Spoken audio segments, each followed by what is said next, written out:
ನಾವೆಲ್ಲರೂ ಬದುಕಲು ಓಡುತ್ತಿದ್ದರೆ ಆ ಪೆಂಗ್ವಿನ್ ಮಾತ್ರ ಸಾವಿನ ಕಡೆಗೆ ಯಾಕೆ ಓಡುತ್ತಿತ್ತು? ಈ ಕಥೆ ನಿಮ್ಮ ಬದುಕಿನ ಬಗ್ಗೆ ನೀವು ಯೋಚಿಸುವ ರೀತಿಯನ್ನೇ ಬದಲಿಸಬಹುದು. ಕೇಳಿ.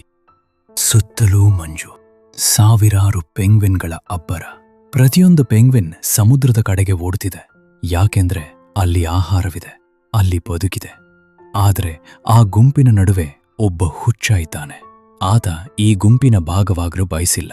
ಅವನು ತಿರುಗಿ ನೋಡುತ್ತಿರುವುದು ಸಮುದ್ರವನ್ನಲ್ಲ, ಬದಲಾಗಿ ಆಕಾಶಕ್ಕೆ ತಾಗುವಂತೆ ನಿಂತಿರುವ ಅಂಟಾರ್ಕ್ಟಿಕಾದ ಆ ಬಿಕೋ ಎನ್ನುವ ಪರ್ವತಗಳನ್ನು. ವಿಜ್ಞಾನಿಗಳು ಅವನನ್ನು ಹಿಡಿದು ತರಬಹುದು, ಮತ್ತೆ ಗುಂಪಿಗೆ ಸೇರಿಸಬಹುದು. ಆದರೆ ಪ್ರಯೋಜನವಿಲ್ಲ. ಅವನು ಮತ್ತೆ ತಿರುಗುತ್ತಾನೆ, ಮತ್ತೆ ಅದೇ ನಿರ್ಜನ ಬೆಟ್ಟಗಳ ಕಡೆಗೆ ತನ್ನ ಪುಟ್ಟ ಹೆಜ್ಜೆಗಳನ್ನು ಹಾಕುತ್ತಾನೆ. ಅವನಿಗೆ ಗೊತ್ತು, ಆ ದಾರಿಯಲ್ಲಿ ಆಹಾರವಿಲ್ಲ, ಆ ಹಾದಿಯ ಕೊನೆಯಲ್ಲಿ ಸಾವಿದೆ ಎಂದು.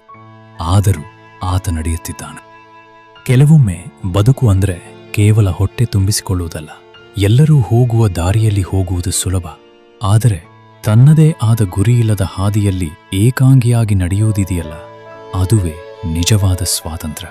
ನಮ್ಮಲ್ಲಿಯೂ ಒಬ್ಬ ಇಂತಹ ಪೆಂಗ್ವಿನ್ ಇದ್ದಾನೆ ಅಲ್ವಾ?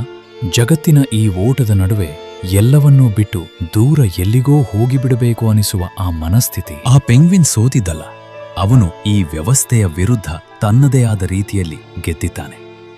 ಕೊನೆಗೆ ಅದು ಒಂದು ಪಾಠವನ್ನಂತೂ ಕಲಿಸಿದೆ. ಜಗತ್ತು ಹೇಳಿದ ಕಡೆ ಹೋಗುವುದಕ್ಕಿಂತ ಮನಸ್ಸು ಹೇಳಿದ ಕಡೆ ಹೋಗೋದ್ರಲ್ಲಿ ಒಂದು ತೃಪ್ತಿ ಇದೆ.